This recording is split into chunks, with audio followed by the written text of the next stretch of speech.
of New Delhi Institute of Management, I welcome you all to today's International Knowledge Series. Most of you have been connected with NDIM in various capacities for a long time. But for the benefit of those joining us for the first time, New Delhi Institute of Management was set up in 1992, and it takes pride on its sole focus of excellence in business management programs. We are the only business school to be awarded by Government of India and CII for 3 years in a row as the Best Industry-Linked Management Institute. By virtue of winning this award 3 times in a row, NDIM was elevated to India's first Mentor B school by AICTE and CII in November 2019. International Knowledge Series is an integral part of a contribution to society as a designated mentor business school. The topic for today's session is Core Skills for Work and Life, Reskilling for the Changing World of Work Post-COVID-19 Pandemic. I will now take the privilege of introducing our today's guest speaker, Mr. Srinivas Reddy.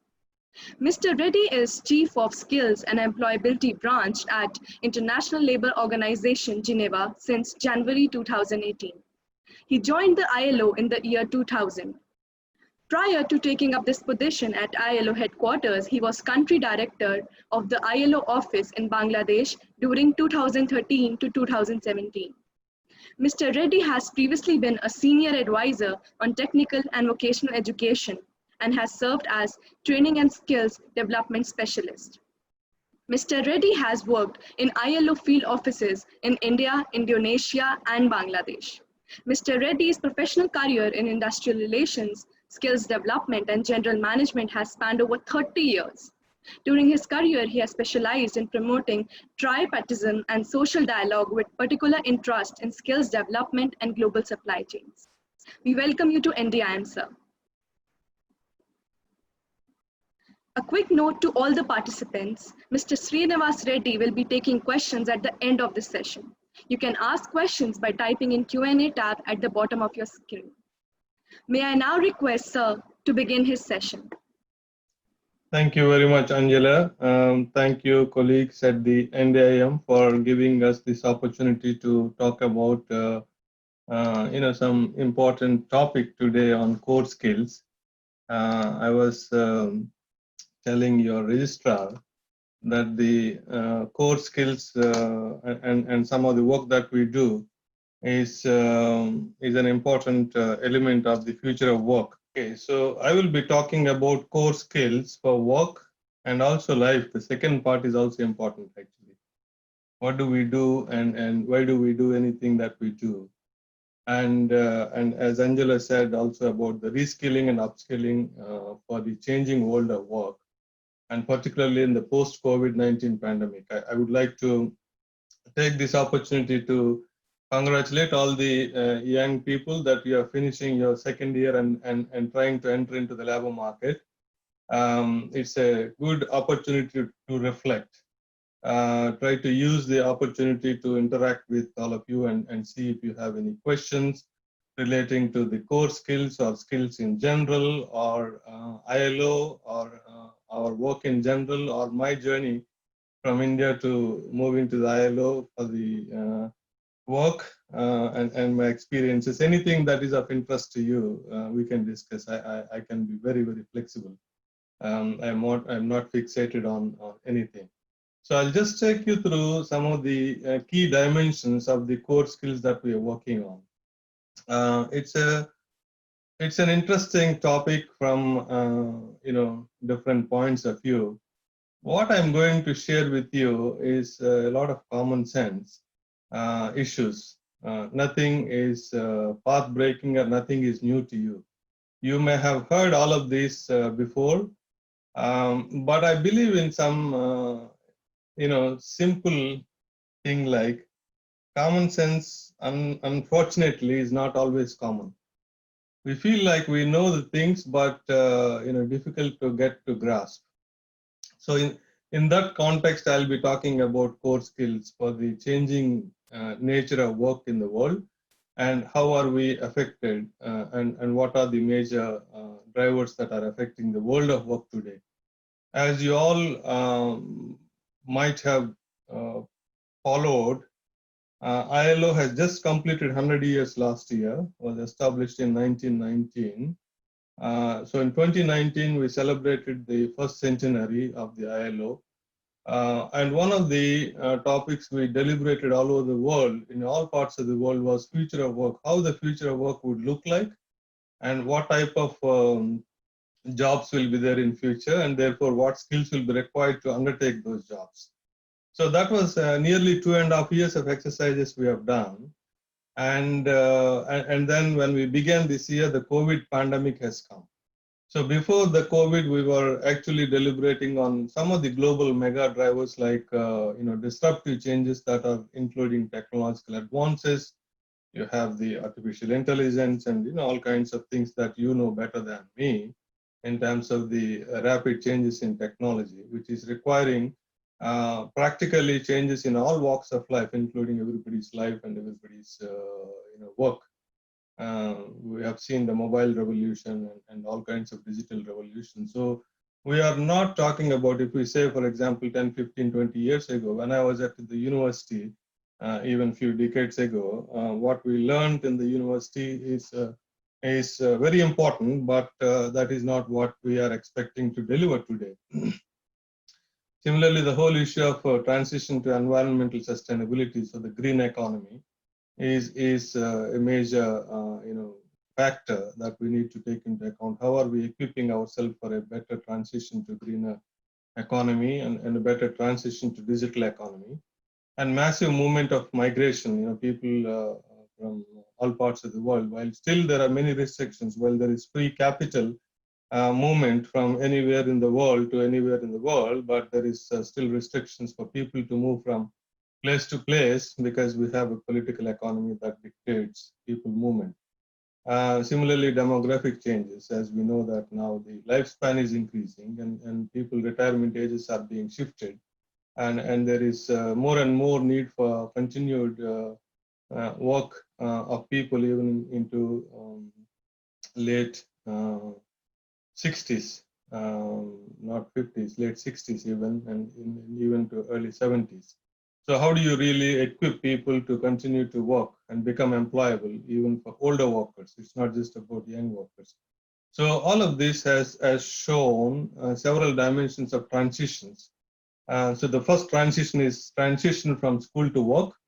So in your case, university to work, and then work to family, family back to work, and work to work transitions. If jobs are disappearing, COVID has shown us that millions of jobs have disappeared, and some sectors like travel, tourism, aviation, and things have badly affected. And so what do we do? What are these people doing now, and what can they do? So the core skills debate that I'm going to place it before you is in that context. How can we make people continue to be employable? So we are now actually globally revising a framework on the core skills that basically look at some of these dimensions that you can see. I'm not going to repeat. I hope you can see the definitions that we put. What do we mean by core skills? So we are not talking about the occupation specific or relevant technical skills. We are talking about such non-technical skills that are transferable from across occupations and professions, as well as low and high level jobs. So if you are a very good communicator, you could use that communication skill across any occupation practically, and any profession, and any level of job, low level to high level of job. So that is the kind of core we are talking about. Core is being fundamental skills. So both are necessary, of course, core skills alongside technical skills, but more and more what is becoming important, if you look at the debates from the private sector or the CEOs, that what they're asking through World Economic Forum and other things, if you notice, the skills mismatch is one of the major challenges that the world is facing today. Employers do not find the skills that they are looking for, and graduates do not find the jobs that they are looking for. So there is a skills and jobs mismatch. And in countries like ours, there is aspirational mismatch. the school children go to school and afterwards they go to college and university, they acquire a degree and end up as a driver or a welder. And there is a huge aspirational mismatch because nobody probably might have properly guided the person, or they acquire the degree for want of many things, social need, emotional need, family need, or maybe even some prestige, and they end up that their graduation without proper skills are not really leading to any jobs, so they end up doing. We see in India particularly a lot of graduates and postgraduates, even maybe I don't know if doctorates end up in let us say a BPO or a call center, and then they get frustrated.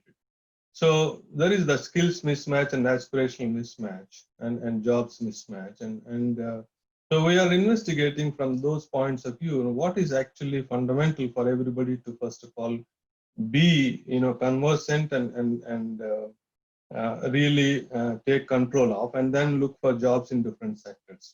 So that is the background in terms of becoming employable, managing your career or changing environment. If some jobs are disappearing, you get yourself ready to join an aviation sector or a travel and tourism sector, which has undergone huge change. You may have seen Thomas Cook, with more than 100 years of history, has disappeared. It used to be, even when I was in Delhi, it used to have one full page advertisements for Thomas Cook, to taking holidays. And these days now, last year they announced bankruptcy and closed. Why is it? So if you look into those issues of the disruptions and changes.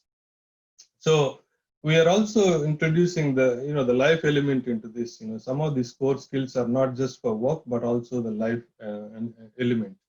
So while we are revising this global framework, I thought we might take this opportunity to discuss some of these elements and see young people like you may have some brilliant ideas on how you see and any relevance or irrelevance, or difficulty in acquiring these skills, or difficulty in assessing and certifying these skills. So this is the framework we are looking at, a set of core 6 sets of core skills: cognitive skills, metacognitive, basic digital, which is which is becoming fundamental for anybody and everybody on the planet. Similarly, basic green skills for everyone is also becoming increasingly Sorry necessary. to intervene. Could you do full screen? Some of the audience are having issues seeing the PPT clearly. Yeah, this is better. Thank you so much. Thank you. So we are, as I mentioned, we are looking at cognitive, metacognitive skills, basic digital skills, green skills, career management skills, and social and emotional skills. These are the 6 sets of skills we are looking at as part of the core for work and life. Let us look a little bit deeper. What do we mean by each one of these? So the social and emotional skills are, some of these skills have not captured everything, but we actually did a literature review of the different skills frameworks that are in the world today. Some call it life skills, some call it transferable skills, some call it 21st century skills, different nomenclature, but we are trying to bring all of this together and put into a framework. If you look into these set of skills, I hope you can see the screen. Can any of the student confirm if you are able to, if the slide is visible? Can you read it or not legible? It's visible. Yeah. Is it okay? Yeah. Angela? Yes, sir, it's fine. Okay. So just to see, because I'm not going to repeat everything what is in there, so that's a waste of time. So you can see the slide what is in there. But I highlighted as part of the social and emotional skills 2 skills that that I highlighted to draw your attention: adaptability and collaboration and teamwork. The more and more you see what the industry and the businesses and the employers and CEOs are looking for, people with the capability to adapt and change. For example, okay, now you don't have to go to a workplace, but you work from home. How quickly can you adapt? How quickly can you become more productive and add value? So the adaptability and change is the not the future of work. Actually, it is the present. So the more you are capable of doing this, willing to adapt, willing to change, and willing to kind of customize yourself and add value, there is that level of high level of employability.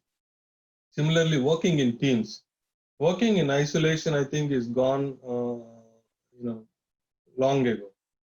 Certain skills like chartered accountants or lawyer, I don't say lawyer, but maybe some bank clerks and stuff used to be solitary type of work. But these days, even those jobs have undergone tremendous change after the digitalization and technological changes. They have to work with people, and these days they also have to work with machines. So it's a it's a cohabitation between machines and robots and people, and that kind of a collaborative team environment is very fundamental. So the other skills, some skills may be more prominent for certain occupations and certain jobs, and other skills like okay, empathy or customer service or negotiation depends on what kind of job that one is occupied with.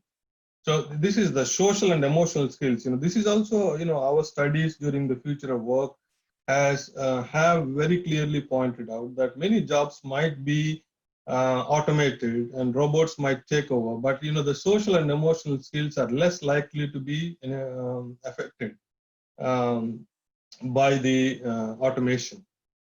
You still need, for example, in terms of the whole issue of hospitality industry or care industry. So from the ILO studies, it clearly indicates that there will be a huge growth in care economy.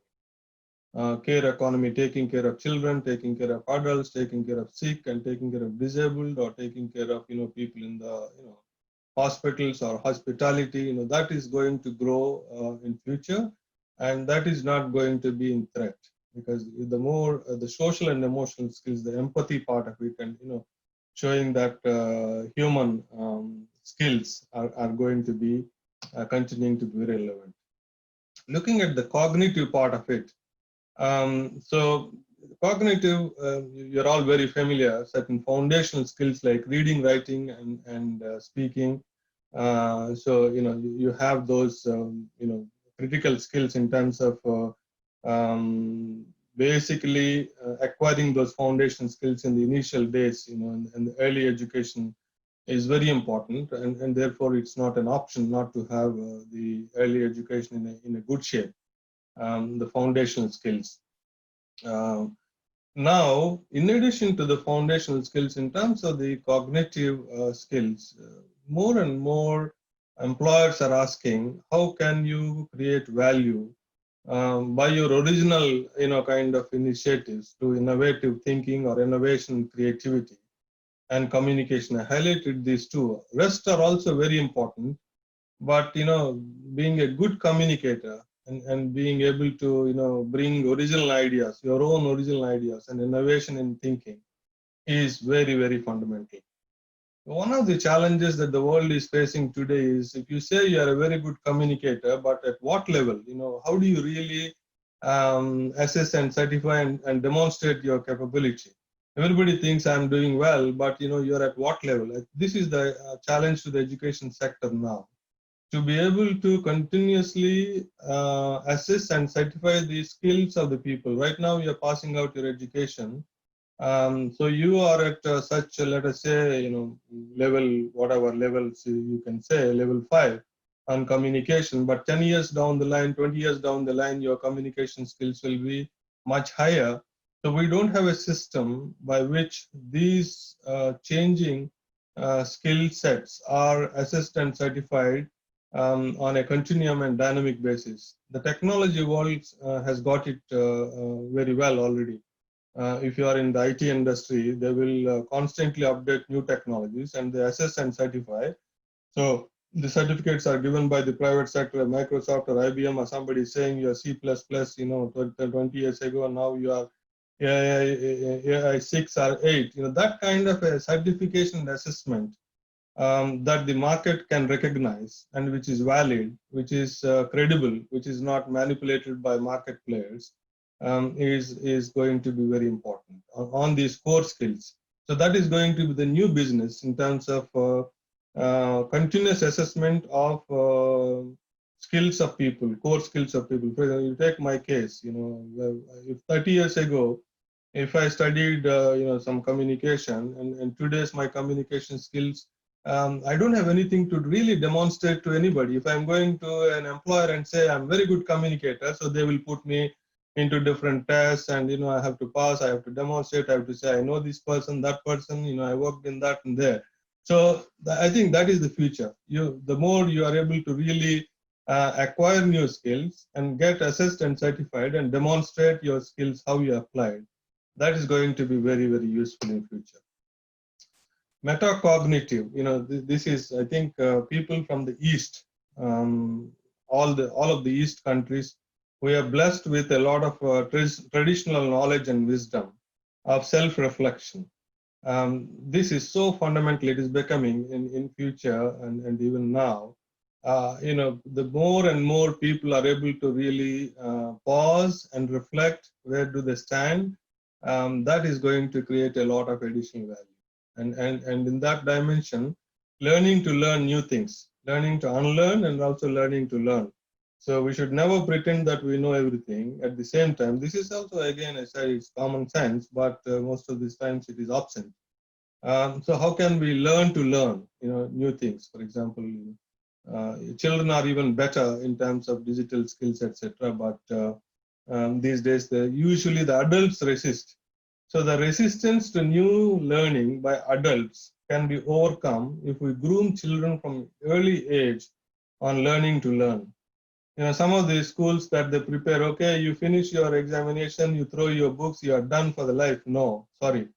So the lifelong learning dimension is that we should be open to learning continuously, because all kinds of disruptions, whether it is COVID or new technology or AI or machine learning, something will completely replace and displace, and therefore our willingness to, so the learning should never be taken as a burden.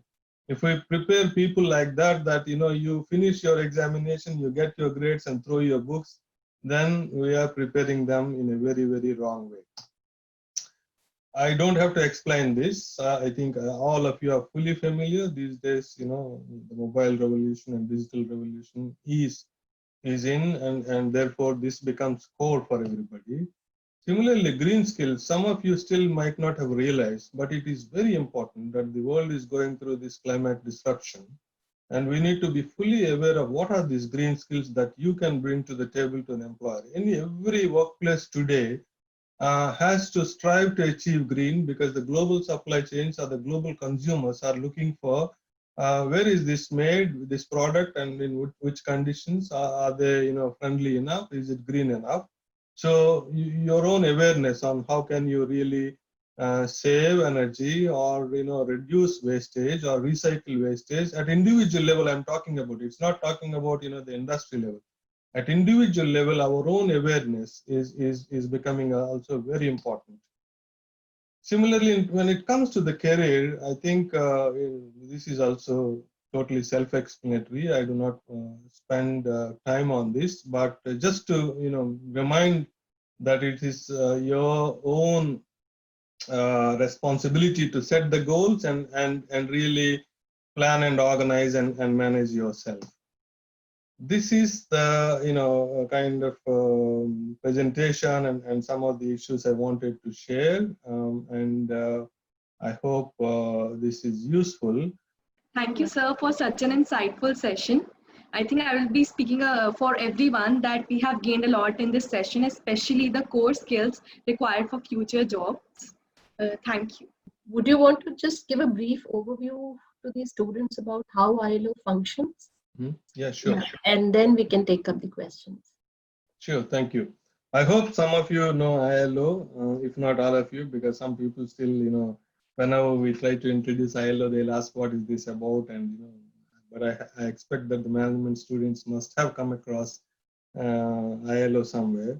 So ILO is one of the United Nations specialized agencies. As I mentioned in the beginning, it was established in 1919 as a follow-up of the League of Nations, as part of the League of Nations actually. So this is the only agency that survived out of the League of Nations. The entire League of Nations collapsed, as you all know, but this has survived. So our main job is it's a standards organization. It's an international labor standards organization, and it is established on some very important principles. At the risk of boring you, but I'm tempted to repeat those founding principles. One of the founding principles is, for example, labor is not a commodity. So you may have read from the literature, labor was used and even continues to be used in many parts of the world as a almost like treated like a commodity. No respect and no dignity and hazardous conditions, slave-like situations. We still have modern slavery, where people are not treated as people, as human beings. So the ILO recognizes that labor should never be treated as a commodity, and these are people. So they have the dignity and they have the rights. And the second important principle is also that, even more profounding actually, it says that poverty anywhere is a threat to prosperity everywhere. Think about it. Even in your own village or a family or your street or a city or a town or a country or a region in the world, poverty and prosperity will be very difficult to coexist. So the founding fathers of the ILO have pronounced that poverty anywhere is a threat to prosperity everywhere. This is real. This is real actually. If there are two brothers in a family and one is very rich and the other is poor, you can never buy peace. And that leads me to tell you the third principle, which is the peace and justice.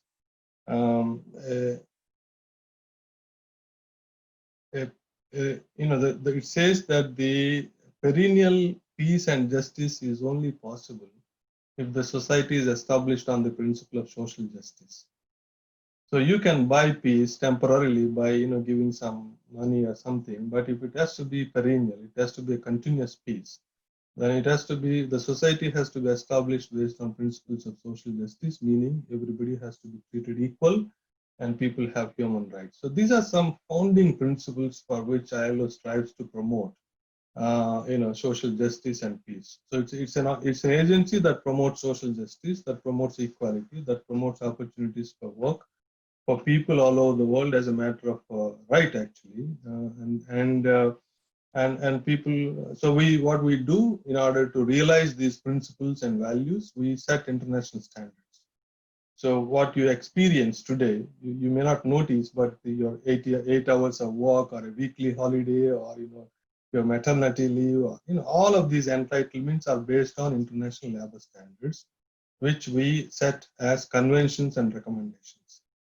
So ILO has conventions basically developed by the 187 member states, the governments, employers, and workers' organizations, that they meet in the International Labour Conference every year. So that's like a World Labour Parliament, and they develop the conventions. And once these conventions are ratified by a country, those are legally binding. These are legal instruments. These are not like guidance.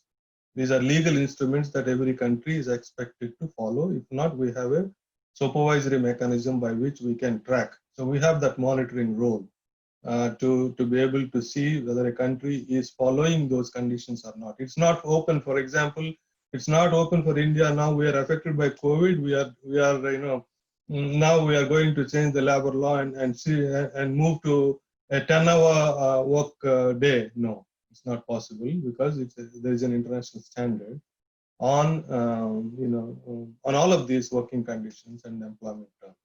So that is our job. So we have ILO's work is organized mainly in 4 pillars. So the first pillar is employment, creating employment and providing opportunities for employment to people, not just as a livelihood, but as a matter of dignity. Everybody wants to work, men and women. Many women today, even today, are denied work, or even pushed to work of inferior nature, which is again a violation of their rights. So the ILO promotes equal opportunities for men and women to work based on their choice, as a matter of course, as a matter of livelihood, but also as a matter of dignity. That person is on his or her feet based on her strength. And the second pillar is, it is such work has to be based upon and respectful of rights and standards. So it's not any work, because you have the means that you can employ a person and treat that person like anything. No, it's not possible. So you have to respect the rights of the people. So there are certain fundamental principles and rights at work. We have 8 fundamental rights, which are basically, right to right to, let us say, freedom of association and collective bargaining, not to employ children, not to employ children in hazardous circumstances, certain rights for women. So, one has to respect those international standards and fundamental principles and rights at work. So the third element is, every person also shall be provided with opportunities for protection, social protection against protection against certain insecurities, whether it is due to sickness or ill health or accident or unemployment. Those protections will have to be provided. And finally, the fourth pillar is on social dialogue. All of this has to be built upon based on a practice of social dialogue between employers and workers' organizations, facilitated by the government. It is not to be dictated by the governments. You must do this. Every labor legislation, for example, has to be negotiated or consulted with between employers' organizations and the government, because employers are creating the jobs. So job creation is important. At the same time, those terms and conditions will have to be arrived at in consultation with the people that matter. Ultimately, who is working? People are working. So the employer will not be there if people are not there to work. One may feel, okay, the employer may create out of nowhere, like a Facebook or a Twitter or something, but you still have people behind every machine, people behind every technology. So otherwise, there were also situations where future of work, the jobs may disappear, and we don't know what people will do. So is that the world we want? Is that the world where there are no jobs, but 7 billion people all around? What would they do? So we need work to be able to, realize our own potential and self-actualization. So that is what is our job, to promote these international labor standards, protect the rights of the workers, promote jobs, support the private sector, and support the governments in implementing these conventions and follow the recommendations. Like our Constitution Directive Principles of State Policy, we also have recommendations which are not mandatory, but which are more guidance. So we also provide guidance, for example, on the skills. We have a HRD recommendation, which prescribes certain sets of standards for promoting skills among the people. Yeah. Right. Yeah. Thank you. So you also talked about metacognitive skills and green skills. So how do you think an HR person or a manager can pass on these green skills to their workforce? Well, not only a HR person, but it's, I think, everybody's job. When we are talking about core skills, young people, like all the colleagues who are on the call, they have to try and acquire even before they get into the world of work. That's when they can demonstrate value addition. I'm aware of green. I'm aware of energy saving. I'm aware of waste recycling or waste reduction. And not only I'm aware, I have done this contribution. So if already people are in the workplace, yes, there is a possibility that the human resources department or other departments can plan for transferring these skills in that setting. For example, if there are no HR department will do charity, because then they will think of their own organization. So in my organization, all the people will need green skills. So what can be done? How can we improve energy efficiency? How can we save energy here? How can we substitute traditional energy with other renewables? How can we reduce waste? How can we recycle waste? This is becoming core. It's a life skill now. It's no longer an option. It's a life skill, and it is going to put the people in advantage. If they do something about it, if they learn about it, if they teach about it, if they practice about it, and if they save, and if they can demonstrate that I saved X number of carbon, whatever the scale, they would even be better. So because if people are willing to work in international sphere, it is becoming more important. At the national level, certain developing world still in that defensive mode that the rest of the world or the developing world has exploited the globe, and it is our turn to continue to grow now, and therefore we should not worry much about green. But if you are in international stage, the global consumers have been increasingly asking this question of the source of the products, conditions under which these products are made. Are they respecting the climate? Are they respecting the earth? Are they respecting the environment? And therefore people who are ready to kind of demonstrate that yes, we are working in an environment, or I made this contribution to this environment, that will put them in a better place. Right. So that is what, Kamya, we all should do. I hope that answers your question. So there's another question by a student, Garima Bisht. She says that as an HR person, you have that background. Do you think work from home model is there for the long run, and would it work for various types of companies and countries?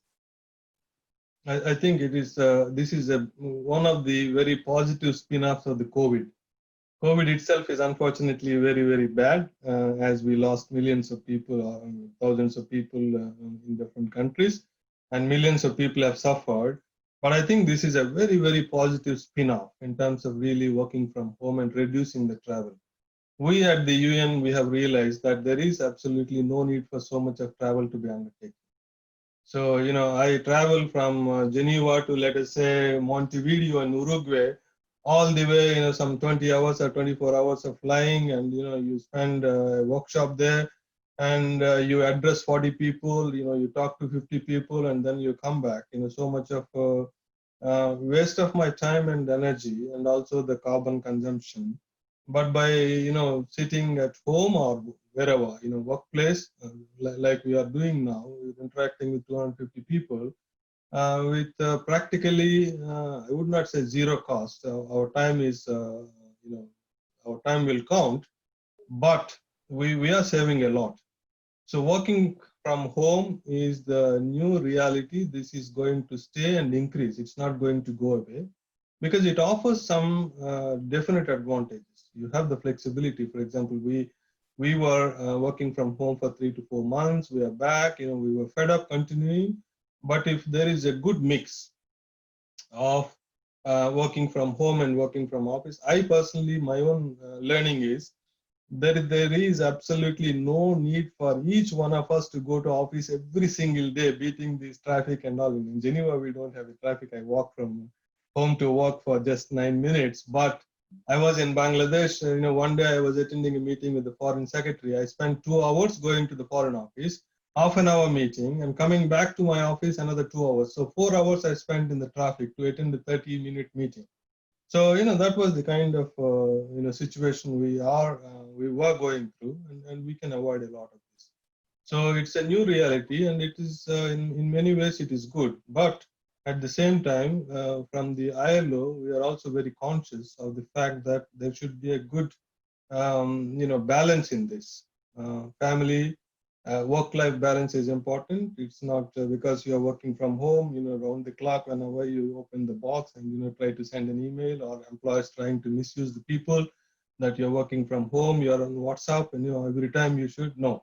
So that I think people should cultivate the switch on and switch off. You maintain the work hours, and I'm seeing the real estate also will undergo change. I'm very sure a lot of corporates would want to get out of this expensive real estate.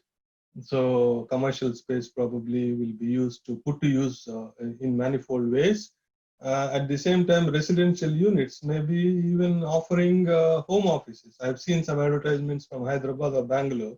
They said now we are post-COVID, we are getting ready with home offices. We have a separate thing. I think that is the future. It may not be a bad thing if it is properly used. Mhm. Okay.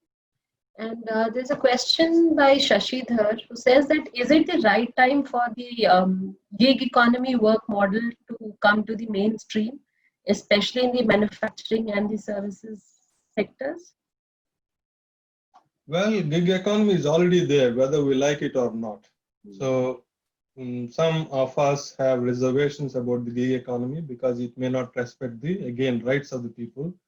But it opens up opportunities for people, so to be able to work. So there is that, plus and minus, the pros and cons. I think what we can expect in future, gig economy will grow, but at the same time, it has to find its own feet in terms of the regulations and respecting the rights of people and respecting the dignity of people, and also respecting that it is not abused. It's an opportunity for people to get involved in a work that is decent. We know that in gig economy, some very exploitative jobs are there. For example, a young person just passed out of the college or university. All the day he's doing is, removing pornography from the, let us say, a website or whatever. I don't want to name a company, but they are hiring people to do that kind of jobs. So what does it mean? What is the kind of exposure that person has throughout the day? What is she or he doing? And how it is affecting the morale and the overall, kind of attitudes of those people. How can we take care of it? What support is available? No support is available because the person is, working from his country and the employer is somewhere unknown, in the platform. So there are those negative consequences, very severe negative consequences cannot be realized immediately, but, there can be long-term negative consequences. But at the same time, we have seen a lot of people making good use of it. If we analyze the BPOs and software and IT revolution in India, it has opened up hundreds of thousands of jobs to young people. When we passed out of university, it was very difficult, for um, a HR graduate to get how much salary. I don't know. My one of my colleagues, I don't even remember the very little, very few jobs, and then only toppers were used to get those jobs, and even ours was a batch of 16 students from the university. That time all 16 did not manage to get into good companies, but we have a lot of opportunities. So the globalization has opened up opportunities without any doubt. Gig economy can open up opportunities, but we are very conscious that it has to be followed by a respect for people's rights and responsibilities and dignity, and not misuse it. Right. Thank you. And you talked about various soft skills and digital skills, green skills. According to you, what kind of changes do you think digital skills would go through, especially in India, which you feel that these MBA graduates should really be, on top of? I think the core skills also we are looking at several levels. Basic is common for everybody, every human being. Yeah. Because these days your mobile phone is bank, your mobile phone is travel agency, your mobile phone is everything. So the basic digital skills are for everybody. Moving up the ladder, in terms of the intermediate skills or advanced skills, depends on what the person wants to do. I would suggest those who are interested, we developed a digital skills toolkit along with ITU, the International Telecom Union. So ITU, if you Google ITU Digital Skills Toolkit, you will get a full range of idea of what the digital skills are going to go through in future.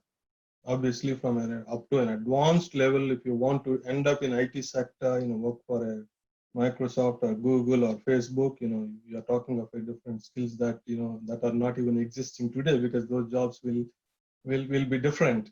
But if we are looking at, for example, from a manager's perspective, if your students are going to the world of work, I would suggest that you have to be consciously aware of what is changing in the world every day? What are the CEOs looking for? What are the FCOs are looking for? What type of changes that the world is asking, and what may be the new opportunities, and how can the digital economy and digitization can help? It can help in a Right. very many Yeah. ways. Yeah. Right. Thanks. So there's a question by Karthik Mittal. He says, what are the major changes that workforce would go through other than these skills? And also, would it have an impact over organization culture post-COVID? Certainly, yes. Post-COVID, I think there is this serious realization in terms of health and safety. I hope people would not forget so easily in terms of improving health and hygiene, particularly in Asian countries. The East Asia is much better compared to South Asia. I was actually while working and traveling in East Asia, I noticed a sharp difference in terms of the basic hygiene and health. When I was coming back, even from Indonesia into New Delhi airport, you feel the difference. Now we have a new airport and it is better, but you can see that basic difference in South Asia, lack of sensitivity towards health and hygiene, and that is pervasive in the workplace, in public places, and in homes, and in slums, everywhere. It is a reflection of the overall attitudes of the society in South Asia. I think we need to really invest and change, and that hope will happen in the workplaces. Similarly, in terms of the world of work is continuously changing, whether we like it or not. It's continuously changing. It will be combination. So it will be future is basically working with the machines, how you talk to machines, how do you interact with the machines, and and get ready for the automation, but create value. New technologies will be disruptive, will destroy some jobs, but also will open up new jobs, will create new jobs. If you look deeper into these core skills, certain skills as you mentioned, you offer love and affection to a person, certainly somebody has tried, I think the robot, I saw that somebody married to a robot, but still, a robot is not replacing Srinivas in terms of the feeling so those things will happen. And also in terms of the production chains, I think countries like developing world in Asia and Africa still has a lot of opportunities for world production centers, because world still consumes a lot. As we grow, as the GDP grows, people have a lot of consumption possibilities, but of course, we need to be more careful in terms of promoting healthy habits. The more countries become rich, the obesity and other problems arise. So how can we be more healthy and more happier? And countries like us can offer a lot of wisdom in terms of really maintaining the balance between prosperity and well-being. Right.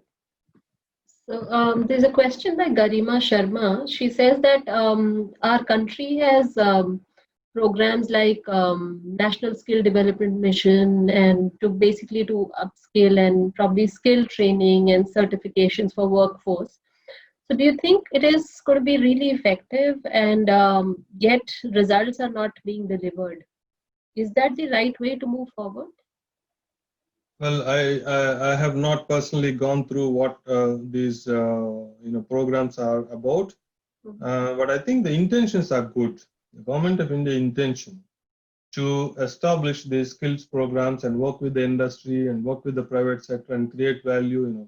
When I long ago heard at that time the finance minister saying that we will establish a National Skills Development Corporation, or for NSDC to be handled by the private sector. The intentions are very good. So most of the intentions, how do we really make it work and make them work for the people? I think both India has this huge challenge and opportunity of creating jobs and preparing people to take those jobs. We still have, a huge informal economy. Hundreds of millions of people are in dire situation in agriculture and rural economy. So, skilling them, upskilling them, we have some of the great examples like Seva. Even in informal economy, they do wonderful work. So I'm not able to comment particularly on what NSDC is doing or not doing, but I think I appreciate the intentions of the government. Right. So we also have an academic colleague. He's from Karnataka. He's director of an academic institute, Dr. Shivram Shastri. He says that what is your advice to an educational institution in a rural setting which plans to impart skill training to its students? How can they go about it, especially in a rural setting, coastal town? Thank you, Shivram. I must congratulate you for doing that service in the rural economy. It's very important. Basically any skills institute or a training institute first should see, what market we are servicing. What is it that, we are trying to achieve? No matter whatever may be the government scheme, you can take advantage of it, but don't be guided by that government scheme to train X number of fitters or welders or electricians, because none of these jobs will be available in a rural setting. So our traditional trades and crafts are not much useful for rural economy. So the best thing is to really see what is the local economy is about. To the extent possible, by our training, we should not induce migration. We should not force people, okay, I train you now, fitter, so you go and end up in a Jabalpur or New Delhi. No.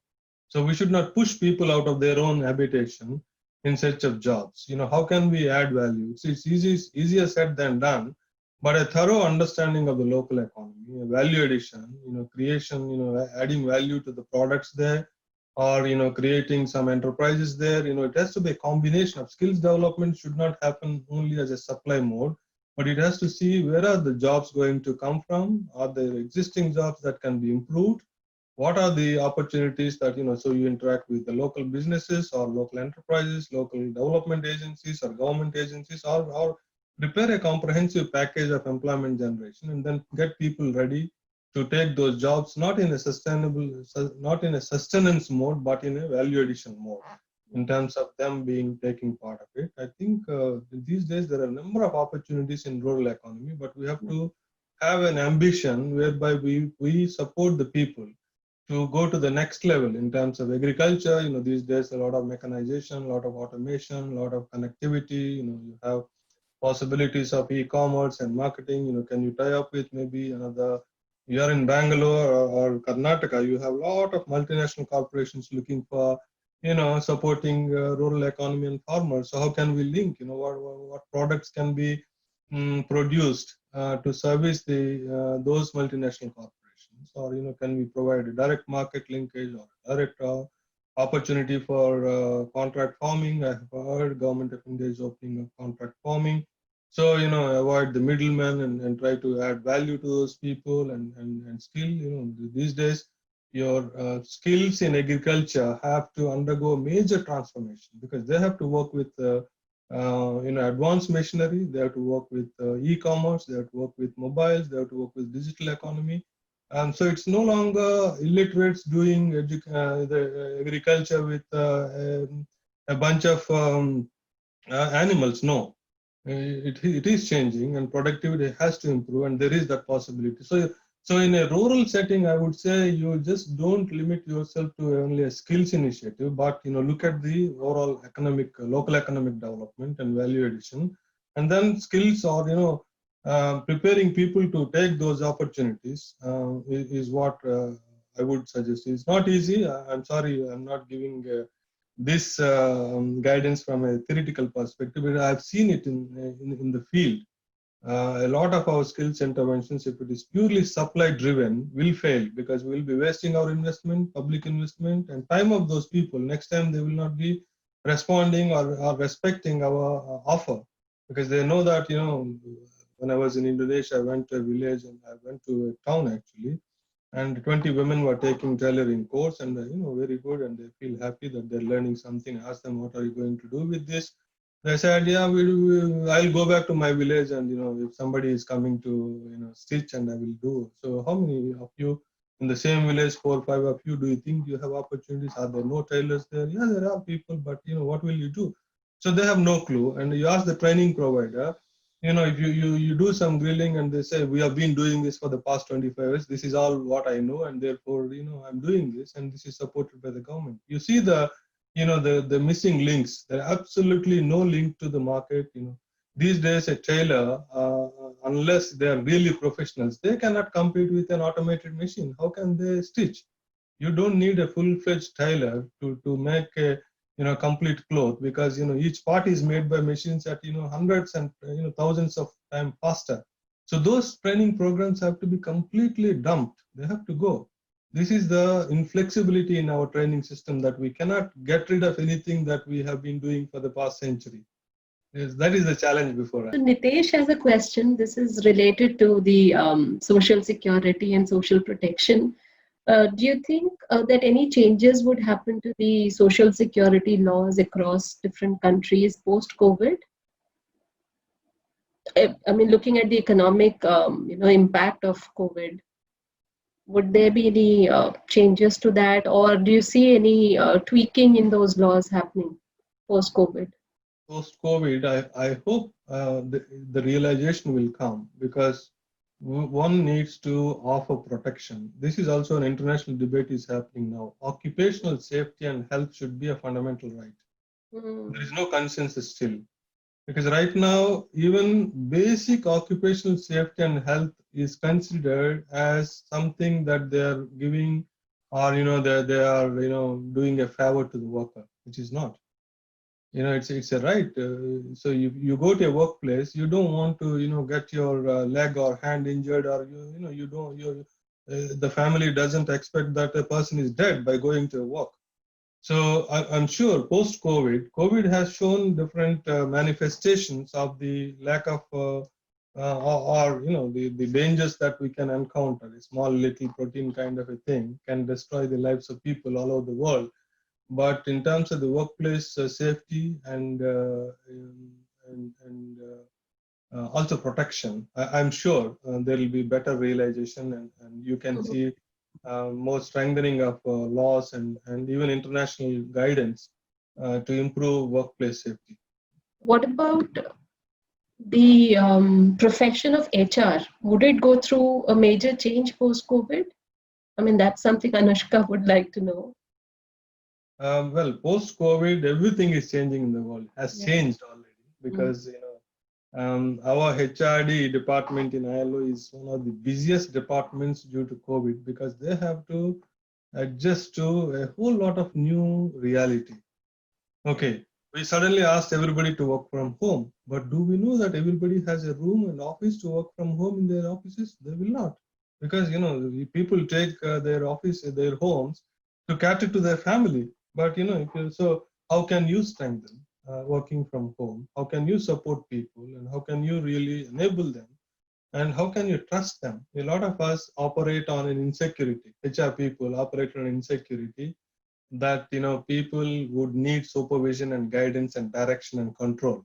In a post-COVID, it doesn't work. You cannot control the person who is working from home, but even maybe adding more value. That person is saving his commute time, is comfortable, taking care of different other things, and can add more value. So HR, I think, is one of the occupations that is very at the center, right at the center, and has to undergo major transformational change in terms of attitudes, trusting people, and giving work in such a way that they can achieve their full potential. And I think for innovation in HR, COVID is a boon. That is my feeling.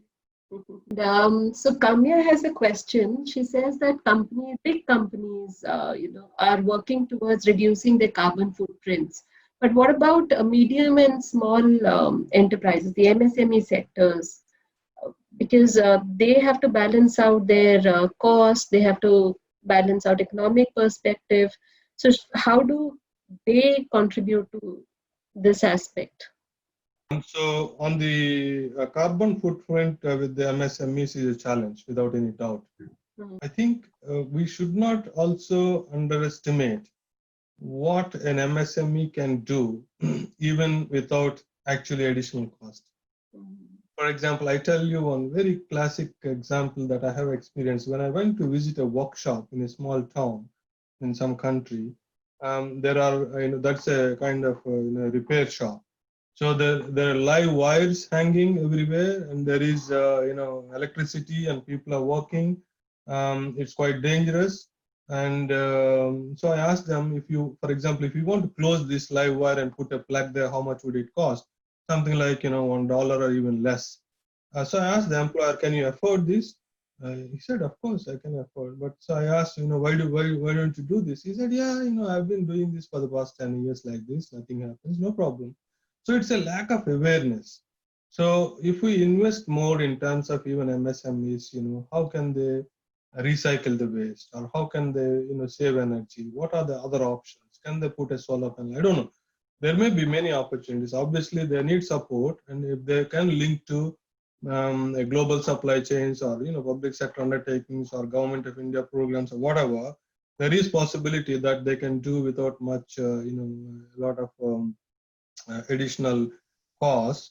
At the same time, those who are doing it, well, they can, that can become their value proposition to the society, to the community, or even to their customers. I do it like this. I do it better. I save environment. So that can become a value proposition for that even small MSME. Basically, what you said initially was that these things should not be skills, but these should be part of life skills. That would probably help us inculcate into all our activities, be it work life, personal life, that would work. Wonderful. So, being an HR person, there's something that I've been meaning to ask you. In your, stint with ILO, has there been any convention which has been most difficult to, seek ratification for, or any challenging case that you would like to share with our students?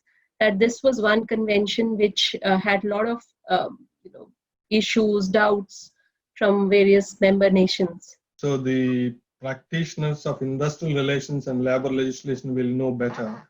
But what I can say is that a number of conventions are still not yet ratified by many countries. There are many challenges in some of the conventions ratified, but recently we achieved one universal ratification of convention on prohibition of worst forms of child labor. Earlier, I think even India has ratified it a few years ago. So the conventions relating to worst forms of child labor, Convention 187, is universally ratified. Certain conventions, some countries face a huge challenge. For example, freedom of association and collective bargaining. This is a fundamental right for freedom of association. For example, even in India, we have many work situations like police, or like many other situations where they have no right to form a union, or they have no freedom to join an association. They can join maybe an association. Usually some fundamental conventions are the ones which face a lot of challenge, because they have to change a number of their national laws, and sometimes even I don't know whether there will be clash with their constitutions, may not be, but they find it difficult. They feel like, when we were promoting the ratification of conventions 138 and 182 on child labor in different countries, particularly in Asia, they used to feel, no, these are poor people, they cannot afford, they have to work, otherwise they will die, so their families are dependent on these children income. There used to be a lot of advocacy, which is mainly fallacious, in terms of really not meaning to survive without the child income. So we have many such situations. I would not be able to single out any particular one convention, but if those colleagues who are interested, they can visit ILO website. We have wealth of information on each convention, which countries have ratified, which countries have not ratified, what are the issues, even the supervisory mechanisms that go into individual cases of each country on violations of these fundamental conventions is on the public domain. Right. So before we close this, any passing or ending thoughts for our students in terms of which sectors do you think would do better now or have potential of doing better, especially from the management student standpoint? Well, they know better. They do a lot of research, but from a very highly macro angle and global perspective, looking at the post-COVID, I think we are seeing a huge jump in terms of the e-commerce and online digital markets. Yeah. While you see, for example, an airline has collapsed, but Amazon or the likes are adding a lot of hundreds of thousands of jobs. So these days you can clearly see a move towards open markets in terms of really moving towards e-commerce and digital marketing and new technologies these days. For example, I was going through yesterday use of blockchain even in education sector. A lot of education diplomas are not foolproof. So use of new technologies for foolproof methods. I think that is the future, and very clearly. And also, as I said, care economy is going to grow. Digital economy is going to grow. According to ILO, these are the new economies. So care and digital economies are going to grow. Rural economy will continue to be important in several parts of the world. Global supply chains are going to take deviations from the established countries to newer countries in Asia and towards Africa. So there will be manufacturing expansion in Africa without any doubt. So that will be the directions we can see. And in India? In India, obviously there is a huge potential and opportunity for digital economy, green economy, care economy. So all three, I'm sure, because we have aging population, we have young population, so there will be more needs for healthcare. So I'm sure. I think all three are very relevant. Four actually. The rural is also continuing to be very relevant. The green, care, and digital are going to grow in a big way. Wonderful. Thank you so much, Mr. Reddy, for spending your time with us and guiding our students about ILO, its functions, and also about the core skills that they should focus on, the soft skills that one must work on, and also which sectors would do well. And we would definitely request you to spend some more time and probably reach out to you for more sessions for our students. And if you can make time for them to mentor whenever you have time, that would definitely guide them towards what to look forward towards in the future. Right? And Very much. really thankful to you for being here. And Thank you very much. My pleasure.